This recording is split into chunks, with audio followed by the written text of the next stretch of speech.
Ladies and gentlemen, it seems that we have ignored an important global threat.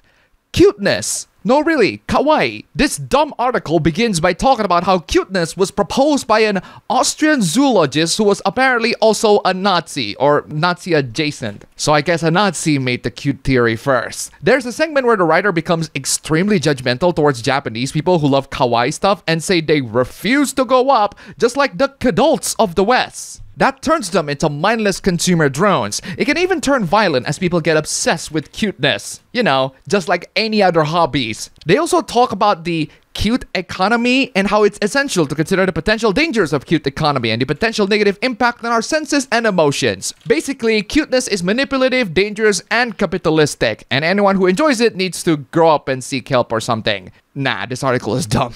Speaking of cute things, we're not too far off the cute word when we are entering the amazing world of Japan. In Japan, we got anime, and the newest one got a bit of an outrage. Delicious in Dungeon, aka Dungeon Meshi, is a manga about foods and cooking in the dungeon. I enjoyed it. The anime just came out recently, just make sure that you're not doing anything to the female elf. This cockpit, this fanservice pinup pose they have Marcelian is gonna be the reason I commit a violent crime or act. Okay then, can't wait for the arrest papers. This is a normal pose, there's nothing sexual about it. If they put Laios, Chilchuk, or Senshi in this pose, it would look just as ridiculous. Laios, Chilchuk, or Senshi in this pose. Actually no, it would look just as sexy. Spoiler, one of those three men has kids. Y'all don't understand, like it's Trigger. I wasn't happy when I heard they got the anime because they sexualize every female character under their IP. Like, I am concerned. There's really nothing to be concerned about. Anime characters have been sexualized by many studios all the time, both male and female. If this is your first time viewing it, welcome to anime. Seriously, I don't understand why these Puritans just keep popping up in anime and pointing out things they're uncomfortable with. Maybe we should try gatekeeping them because it seems like everyone is doing it and they didn't even realize that they're doing it. I think deep down, everyone is in favor of gatekeeping people off of fandoms, even if they tell people that gatekeeping is bad. In reality, these people think that gatekeeping is good. They just need the right reason. As an anime fan, I'm sick of people gatekeeping real fans because they wanna be weirdos. This sentence right here is a miracle. The implication is that real fans exist, and the ones that want to be weirdos are the fake fans. Your sentence suggests that the fake fans have gatekeeping powers over you. If you're a real fan, wouldn't you have control over the gate? I am sorry that people rightfully call weird sexualization of women sexist and disgusting. Rightfully. Yeah, sure, buddy. Let's paint your opinion as the right one. Literally, if real fans are into minors or minor-looking characters, glad y'all getting policed out.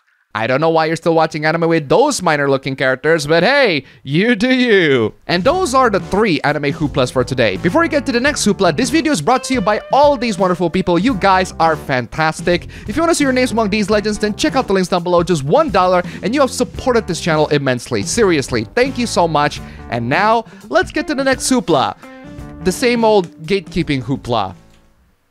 More gatekeeping hoopla from Warhammer community. I don't get it. Why Warhammer of all people? Why is it the one community that got so much gatekeeping outrage? Can you find other less famous tabletop games to get outraged at? Oh yeah, famous. Warhammer is famous. Carry on then. People need to realize that Warhammer is for everybody. Well, not really. There are people who don't find the universe appealing or interesting, and that's fine. Why should you demand this hobby be for everyone when it's not? If you're pushing anybody away from the hobby, you're gonna end up being part of why the hobby dies completely. Actually, the opposite would be true, as in, if we let too many people into the fandom, then the creators would change the media to suit the fandom rather than trusting their own artistic vision. I can also say without a doubt that no hobby dies completely when Beyblades and even clackers come back to life. Indonesian kids these days, I swear. At least they're not tablets. Seriously, I think kids should not be on the net actively engaging with strangers online. That said, when kids do cool stuff on the net, you have to give them props. There's no contest that Elden Ring won Game of the Year for 2022, and it's still relevant to this day. The thing about Elden Ring is that it's a very difficult game. The fact that a 7-year-old kid managed to beat a difficult boss is a pretty incredible achievement, and yet the internet still loves to take some comments. Oh, the kid's using rivers of blood and mimic tier. That's just easy mode. Yes, the kid is using the tools that the game gave him to overcome all the challenges he wanted to overcome. How dare he chose to do that? Life's too short to make things complicated, dude. If you want to have Malenia shove her blade of Michaela up your ass, that's entirely on you, dude. Otherwise, let the kid cook. The Soulsborne community is seriously one of the most toxic communities I've ever seen. Nah, fam, that goes to the Hoyoverse fandom. I mean, I understand why the internet has this desire to kill off fetuses that get off their container and spread their puritanical mind on the net, but if you're gonna kill fetuses, at least be honest about it. Do you want a guide to kill babies without telling people that you're killing them? All store-bought baby formula is dangerous and unhealthy. You have a single fact to back that up. Here's how to make a natural baby formula. No, do not follow this guide. Homemade baby formulas are literally not allowed by the FDA. You are crazy to think otherwise. Anyway, the formula goes as follows. 1 cup of raw milk, 2 raw eggs, and 1 or more tablespoons of raw honey. Shake it up in a bottle and give it to your child. If you want to kill them, that is. I guarantee that they will love this drink. Someone will love this drink, alright, but it's definitely not the babies. Jeez, let's move on from the topic of killing babies into the topic of slowly killing adults. We are not literally ending their lives, but we are gonna make their lives more and more miserable. Why?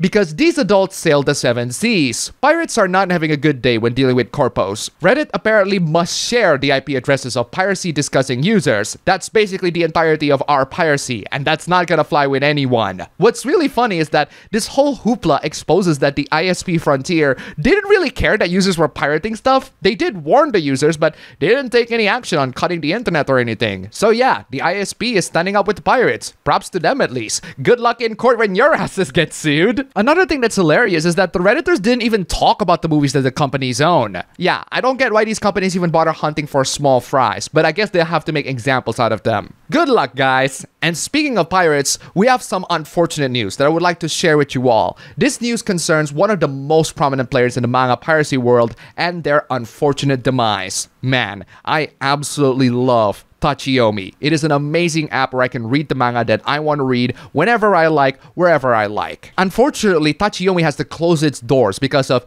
Kakao Entertainment Corp, a manhwa corporation that threatens action against the developers. It's unfortunate that this happens, but a lot of times, this is what happens with people who sail the seas. The corpos are gonna step in and ruin the fun. But don't worry, guys. Just because one of us was down doesn't mean everyone is. As always, our piracy megathread is the one site that I recommend the most if you want to start your piracy journey. Just keep on exploring the mega thread, stay up to date with the subreddit, and you will find out alternatives and people who are willing to make your 7 seas journey much smoother down the line. Cutting off one pirate's head will only get you 10 more. Consider yourselves warned, corpos. And that's all for the video today. If you like this video, don't forget to click the like button and subscribe for more. Don't forget to check out my stream channel, link down below. Go subscribe. As always, thank you for watching, and I will see you all next time.